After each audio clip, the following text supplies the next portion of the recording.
News at 10. Good evening, I'm Jana Corey. And I'm Matt Brennan. Thanks for joining us. Topeka is one step closer to a river paradise. And now a flood of opinions are coming in about how riverfront development would impact Topeka. 49 News reporter Natasha Trelfa joins us now live in the newsroom with more on how the plans sped up today. Natasha? Jana, Governor Sebelius signed Senate Bill 575 today, giving the okay for the city to move forward with plans to build up the Topeka riverfront. I spoke with those for and against the development about what that would mean for the city. But we need to take a look at a plan and see what we can do and see if it's something that we can move forward on piece by piece. It all won't happen at once. Christy Caldwell with the Topeka Chamber of Commerce says even though it's a long ways down the road, Topeka is on its way to riverside fun. But some city council members say building up the riverfront would put too many irons in the fire.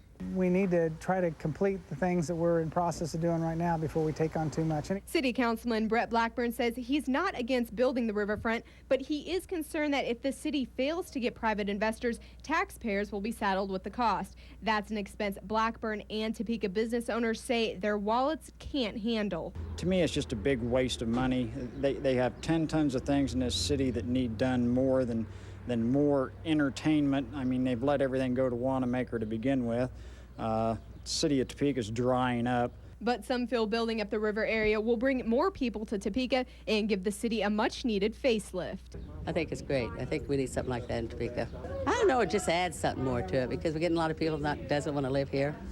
Well, the Chamber of Commerce is turning to other cities who have built successful riverfront projects for advice, like Oklahoma City and Omaha. Some worry that the Topeka riverfront project might have the same fate as its neighboring city to the east. Lawrence, you know, they thought one of their end-all get-alls was going to be the new riverfront mall. Well, of course, now that's all pretty much offices. They don't have the riverfront shopping and everything they did. You know, it was a great idea, but it really didn't tie. And Blackburn says he wants to see the city grow, but he says it needs to happen in baby steps. We get, our eyes get real big, wide, and we hear these things and we want to do all these wonderful things. But, you know, I think what's more realistic is trying to figure out what we have, you know, what goals are attainable. And now, planning for this project is still in the very early stages. Some possibilities for the area range from walking trails and parks to dining, shopping, and other entertainment industries. Live in the newsroom, Natasha Trelfa, 49 News. All right, thank you, Natasha. Another lovely day. Jana, did you get outside there today? I did. Spend some time outside this afternoon, and tonight it's still warm out there. Just lovely. It really is beautiful, but apparently we have to brace for some storms ahead. We want to check in with Chief Meteorologist Matt Miller, and are we still talking about tomorrow afternoon? Yeah, tomorrow afternoon and evening looks like we're bracing for a pretty major severe weather outbreak across the region as we head into the late afternoon and evening hours. A very impressive setup. In the last 30 minutes, we've gotten new computer model information coming in, and it's looking a little bit more ominous for late tomorrow afternoon and evening. We'll give you some of those details in just a moment. Right now, we're looking at Titan Doppler 49. One storm that blew up across northern Shawnee County has lifted up toward the Atchison area and just west of Atchison, and it's really fallen apart. These are leading disturbances that are coming through, producing some precipitation. Tomorrow is the main event for this storm system as a dry line and cold front come together and push across the middle of the state. The computer models are indicating it won't rapidly push across, which means it's going to give more time for storms to develop across central and eastern Kansas, mainly eastern Kansas. So most of our region, with this in mind, has been placed in what is called a moderate risk area from the Storm Prediction Center. You see that in yellow. Slight risk area includes our western counties. We'll take a little closer look here. Again, what we're talking about is not a slight chance of storms developing. It's a slight risk that in any given location to the west that there will be some severe weather. A moderate risk of severe weather includes Topeka, Lawrence, Hiawatha, up toward Marysville, and fairly close to the Manhattan and Emporia areas as well. Hail and high winds, the primary threats. What the newest computer model information is indicating, though, we cannot rule out tornadoes, and perhaps the system's a little bit more configured for at least a few tornadoes tomorrow as a part of this overall system. Again, the worst weather will still be east of us over into Missouri as the storms really have time to develop. Tonight, mainly dry, a few showers of storms around, lows only around 60. South winds of 10 to 20 go up to 30 to maybe 40 miles per hour ahead of the system tomorrow. And then as everything develops, we could be in for a major severe weather day tomorrow. We'll have more details coming up in just a few minutes. Thank you, Matt. New at 10 tonight, an outbreak of mumps in Kansas has officials worried about a connection to an epidemic in another state. Douglas County health officials are looking into the spike that now totals 11 cases. Now compare that to 17 cases total for a 10-year period from 1994 to 2004. Now health workers are trying to determine if the Kansas cases are connected to the mumps outbreak in Iowa that has reached 245 cases. Also new at 10, a semi rolled over in Shawnee County, sending 2 people to the hospital. Police blocked off a section of Highway 24 earlier tonight while debris from the accident was cleaned up. The semi rolled near the Oakland Park Expressway when it failed to go around a sharp curve in the highway.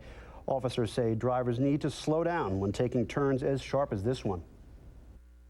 Well, obviously, when you come to a curve at the speed, you know, you're exiting from one highway onto another highway, and you got a pretty good curve here. You don't know what's around the corner. You want to slow down and take a little extra time to negotiate the curve since you can't see what's ahead of you.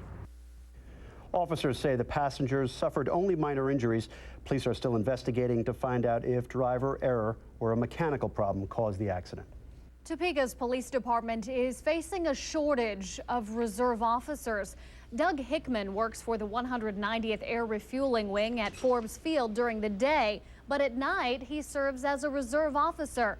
The Reserve Officer program has been in place for more than 50 years, but is now at only half of its normal strength at 13. Reserve officers have the same duties as regular officers, but they volunteer their time. When we come out to help them, we are assisting them.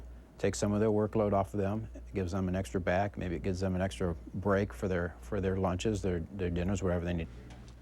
Reserve officers go through 300 hours of training and face a rigorous selection process. For more information about becoming a reserve officer, you can visit our website at 49abcnews.com. Tonight, state officials are setting their sights on regulation as they expect thousands to apply for concealed weapons permits. The conceal and carry bill became law in Kansas last month. Today, Attorney General Phil Klein met with members of a task force assigned to the issue. They're drafting regulations for the new law and outlining the licensing process to carry concealed weapons.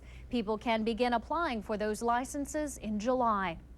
Some lawmakers want to take sex education in the classrooms one step further and add abortion education to the list of covered topics. A bill working its way through the State House requires lessons on abortion to be added to the sex ed curriculum. This includes fetal development and details of the abortion procedure. Supporters say students should know all the facts, but others say it's just too much. There certainly is nothing wrong with letting them know if you do become pregnant, this is what the child looks like. These are the different facts about the child's development. One quick look at it would tell you that this is nothing that parents really want. It wasn't good sex education. The House passed the bill last Friday. The Senate will likely pick it up when they return for the veto session in late April. Next time you plan on testing your luck at Harrah's Casino in Jackson County, get ready for a test of your patience. 49 News. In the last 6 years, there have been more than 50 accidents at this intersection of 150th Road and US 75. The turnoff point for Harrah's Prairie Band Casino in Jackson County. We've seen quite a few accidents that have happened here, crashes that have occurred when people have pulled out into not leaving enough gap. That's why an overpass is being built to minimize the risk of future accidents by eliminating the need to cross the fast-moving highway. Anytime that we can come in and build an interchange, which is a much safer way to have people get on and off of a freeway, and then also close down some corresponding access points along the way, that's just going to make the road safer because it takes out those conflict points. Starting next week, 150th Road will be shut down Monday through Thursday, sunup through sundown.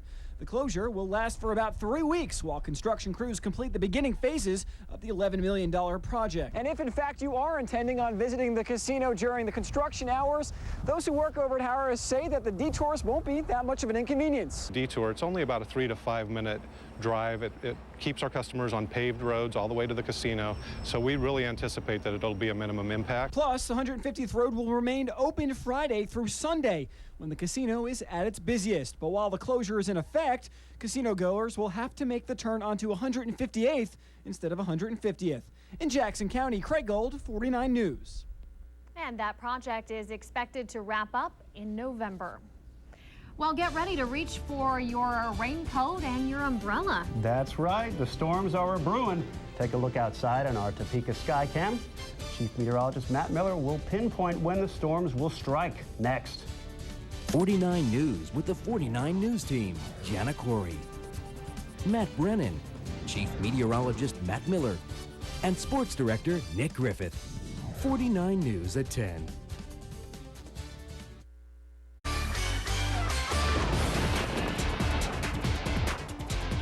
Well, good evening to you. We've got a potential for severe weather tomorrow. We're looking a little bit more ominous than it was even earlier in the day today, as the newest computer information coming in, even within the last 35 minutes, has really shown a marked increase on all of the parameters we look for severe weather, all kind of coming together late tomorrow afternoon and evening across parts of eastern Kansas. We'll talk more about that in just a few minutes. Right now outside, we do have strong gusty south winds and more humid conditions, a muggy night out there, and very warm for this time of year. We're way above our normal high at this hour. So we're looking at very warm conditions. Titan Doppler 49 is all dry across the area. We're scanning the entire eastern 2/3 of Kansas, and really no precipitation other than that little shower up in Atchison County that's falling apart, and one lone little shower east of Kansas City. As far as what we looked at today, high temperatures 89 in Garden City, it hit 81 in Topeka, 82 in Emporia, as well as in Salina, 81 and 47 the official numbers from Billard Airport, 63 and 40 the normals, and again we're way above that 63 even right now with those strong southerly winds still at 13 miles per hour, 17 miles per hour in Emporia, and a 15 mile per hour breeze in Concordia, holding temperatures up into the low 70s, although a little bit cooler up around Hiawatha and St. Joseph, low to mid 60s right now. What we've got statewide is a large area over 70 degrees. Again, thanks in part to some clouds and south winds, as well as the middle of the state seeing a lot, I should say middle and eastern sides of the state, seeing a lot of moisture returning to the area. Notice the dew points, 57 in Hays, 60 in Salina, 57 in Topeka, and some mid 60s across Oklahoma should try to work their way in. The computer models are indicating this cold front dry line combination. A lot of times we'll talk about one or the two. These are merging together over the middle of the state and pushing through the eastern side of the states late tomorrow.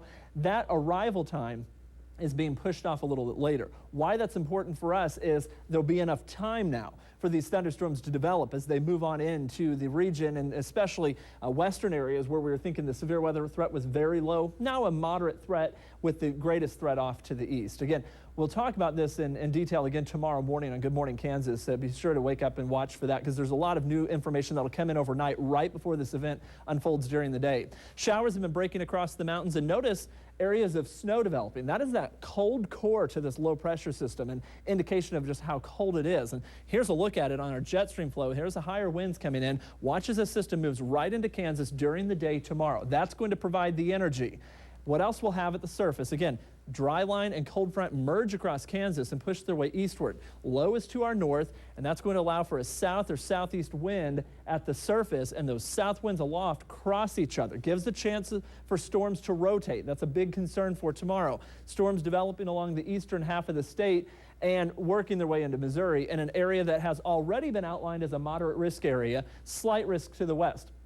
This is, again, the early indications. The Storm Prediction Center will look at all the new information, and potential for an upgrade, especially points to the east to a high risk, is at least there.